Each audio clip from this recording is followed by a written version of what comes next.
Esquire Magazine recently named him one of the top 25 comics to watch, and now he's on tour, poised to take over Kansas City this weekend. We'd like to welcome comedian Adam Holland to the show. Welcome, my friend. Thank you. Thanks for having me. And your first time in KC, First time in KC ever. Driven through here before, but never stopped, so it's nice to stop. And say hello. Are we friendly? I hope you've been nice to you lately. Yeah, everybody's been very good. Good. Okay, so you were on Conan in January. I was on Conan in January. How did it go? It was great. Conan's super tall, 6'6". He's freakishly tall. So I felt pretty intimidated being that short next to him, but other than that, it went great. Do you feel a lot of pressure when you're making the late night rounds? Like, It was my first round, so I felt all the pressure in the world. Absolutely. My parents were there, and I didn't want to bomb, but it went great. It couldn't have gone better. I watched the set. It was really good. You got a lot of good laughs. Thanks a lot. Thanks a lot. Okay, I also saw that you were on Happy Endings. Yes, and you're a big Happy Endings fan. I'm a huge Happy Endings fan, yes. Cool. One of my favorite shows. Tell me about that experience. Well, they had me on. They said, hey, guy that we don't know, why don't you order a sandwich? And I was like, you got it. I'm the man for the job. I'm on it. So I ordered a sandwich, and it was actually a really funny scene. We got to improv a lot, and then they had me back. I did another episode where I reprised my role as sandwich orderer. It could be a reoccurring theme. I don't know if there's any people who make TV watching this, but if you need a guy to order a sandwich, here is your man. I will order that sandwich. Now, Happy Endings is one of my favorite TV shows. What is appointment TV viewing for you? What do you never miss? Ooh, wow. Well, I'm a big Game of Thrones fan. That's back on, so yes. I definitely watch that. In terms of funny shows that I never miss, I always like It's Sunny in Philadelphia, The League. Yeah, I kind of have those DVR'd, so. Now, what's this I hear about you coming out with a TV show with Amazon, with the folks at Amazon.com? Yes, Amazon's jumping into the TV game the way Hulu and Netflix are doing. And they bought a script that my friends and I wrote called Those Who Can't, like those who can't teach.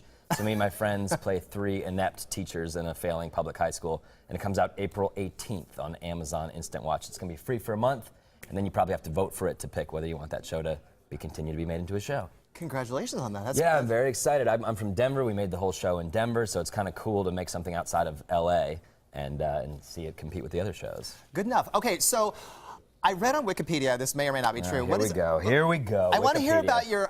You're saying you wrote on Wikipedia. I didn't write it. I read it.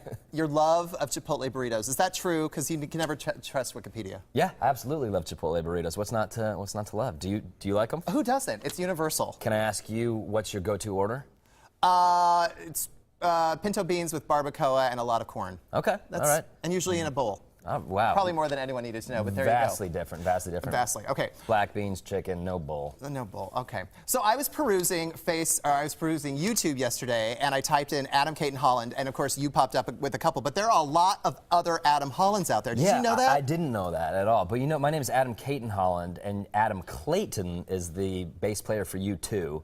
Adam Clayton Powell was the first black congressman, has a boulevard in New York City, so no one ever gets Adam Holland. They say Adam Clayton Holland all the time. So I'm just going to change my name. Now I didn't realize I had to fear other Adam Hollands either. Holland, they're everywhere. Okay. It's hopeless for me. So I noticed that in your routines you pick on your family a lot. Do they provide good fodder for material? Yes, my dad does because he thinks he's hilarious. So I just, literally, I'll just get up on stage and tell the jokes that my dad says I should tell. So he's always like, you should try this one about how I had a deposition today. I was like, Dad, no one cares about your law jokes.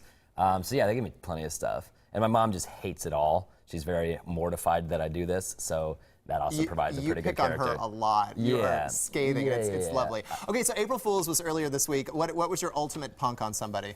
My mom back in the day. It's a pretty classic gag. You just put a rubber band around the spray thing, and so I remember my sisters and I did that, and she came down and just got doused with water, and my mom, this is how good a sense of humor she has, grounded for a week. 1 week off of that. That's not. Oh, denied. Yeah, Shut down. Yeah, exactly. All right. Well, if you guys want to catch Adam Friday or Saturday at Stanford's Comedy Club, you need to call right now for some free tickets. Yes, free tickets. I said it, free. The first 10 callers will win. So help me out here, Adam. So call 913-400-7500.